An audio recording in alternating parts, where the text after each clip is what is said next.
아는 기자 아자 법조팀 성혜란 기자와 알아보겠습니다. 자, 오늘 아침에 김성태 전 회장 입국 과정이 큰 주목을 받았는데 검찰이 보면요 준비를 많이 한 것 같습니다. 네, 태국 현지 시각으로 오전 1시 25분쯤 이 방콕에서 비행기를 타기 전만 해도요. 김 전 회장 손에는 수갑이 보이지 않았습니다. 그런데 우리 국적기에 탄 직후의 상황이 달라졌습니다. 바로 체포영장이 집행됐고요. 오늘 아침 인천공항에 도착했을 때는 수사관들이 팔짱 끼듯 양팔을 붙잡고 수갑까지 찬 모습이었죠. 이 김 전 회장은 급하게 자켓을 걸치고 비행기에서 내린 듯 셔츠 옷깃도 정리가 안 돼 있었습니다.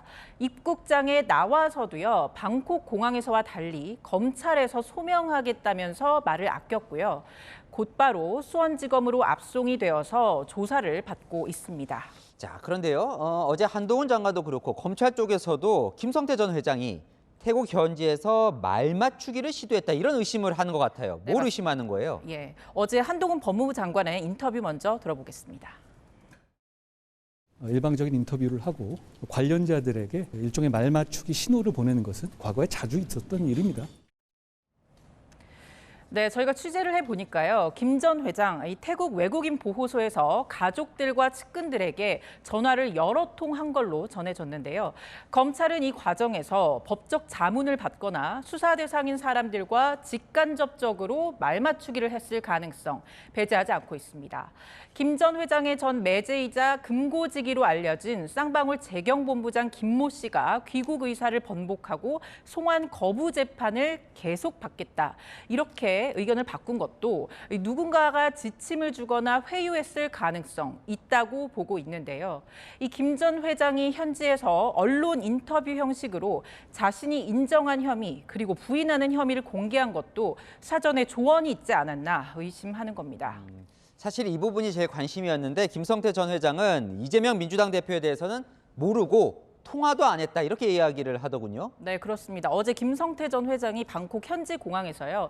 이재명 대표와는 전화도 한 적 없고 전화번호도 모른다고 했는데요. 이 나흘 전 이 대표도 김성태 전 회장의 얼굴도 모른다면서 인연이라면 쌍방울 내의를 사입은 것밖에 없다고 했었죠. 검찰은 두 사람이 직접 만나거나 통화했는지보다는 중간에서 이 둘의 의사를 전달하는 인물이 있었는지 이게 중요하다고 보고 있습니다. 마침 오늘 이화영 전 경기도 평화부지사의 뇌물 혐의 등 관련 7번째 공판이 있었는데요. 여기에 김 전 회장의 비서실장과 쌍방울 계열사 사장을 지낸 증인이 나왔습니다. 과거 검찰 진술에서 김성태, 이재명, 이화영 전 부지사가 가까운 관계로 알고 있었다고 밝힌 게 공개된 겁니다. 또 이재명 지사의 경우에도 회사 내에서 김성태 회장님과 가깝다는 얘기가 많이 나오긴 했다고 말한 걸로 확인이 됐습니다. 이렇게 쌍방울 내부 관계자가요, 김 전 회장의 주장과 정반대되는 진술을 한 점 주목된다고 할 수밖에 없겠습니다. 네, 검찰도 뭐 여러 가지 준비를 하고 있겠죠. 그런데 김 전 회장이요, 이 부분도 좀 흥미롭던데 태국에서 황제 도피를 했다 비판 많았는데 난 안 했다 이렇게 반박을 했다고요? 네, 어제 한국 취재진들에게 김치 좀 먹고 생선 좀 먹고 한 거를 황제 도피라고 하더라 라면서 본인의 도피 생활이 호화 도피가 아니었다고 항변했습니다.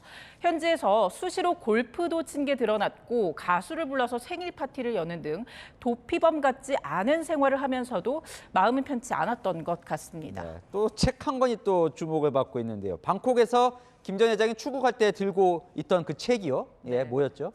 네, 김 전 회장의 손에는 이 태조 이성계와 관련된 책이 들려 있었거든요. 이 이성계가 1000명의 군사로 외적 10,000명을 물리치는 1380년 황산대첩을 다룬 소설책입니다. 왜 한국으로 송환되는 길에 이 책을 읽으려고 했는지 의도를 짐작하기는 어렵습니다만 이 책 줄거리를 보니까요. 지면 죽음으로 답해야 하고 이기면 그것으로 그만인 싸움이라는 문구가 있었습니다. 가족, 친척, 그리고 친구와 회사 관계자 등이 이 전방위적으로 검찰 수사를 받고 있는 자신의 처지를 대입한 건 아닌가라는 해석이 나오기도 합니다. 그렇군요. 어쨌든요, 지금 이제 검찰 조사를 받고 있습니다. 세 가지 혐의라면서요? 네, 크게 나눠보면요. 이 쌍방울그룹 자금 관련 횡령 배임 의혹이 있고요. 네. 이화영 전 경기평화부지사가 연루된 대북 송금 의혹, 또 전환사채 발급을 통한 이재명 대표 변호사비 대납 의혹, 이 세 가지죠. 이 김 전 회장은 다른 의혹은 부인하면서도 언론 인터뷰에서 대북 송금 의혹과 관련해서 개인 돈으로 지불했다면서 일부 인정하고 있습니다. 네, 참 궁금한 게 많은데요. 네. 검찰도 속도를 내야 하는 이유가 있다면서요? 네, 그렇습니다. 우리 시간으로 오늘 새벽 3시쯤 비행기에 탔고요. 또 네. 체포됐으니까 이 48시간 뒤인 모레 새벽 3시면요. 체포 시한 끝납니다. 늦어도 내일은 구속영장을 청구할 것 같은데요. 이 도주 우려만으로도 구속 가능성이 큰 상황에서 김 전 회장이 영장 심사를 포기하지 않겠느냐, 이런 관측도 법조계 일각에서 나옵니다. 네, 알겠습니다. 아는 기자 성혜란 기자와 살펴봤습니다.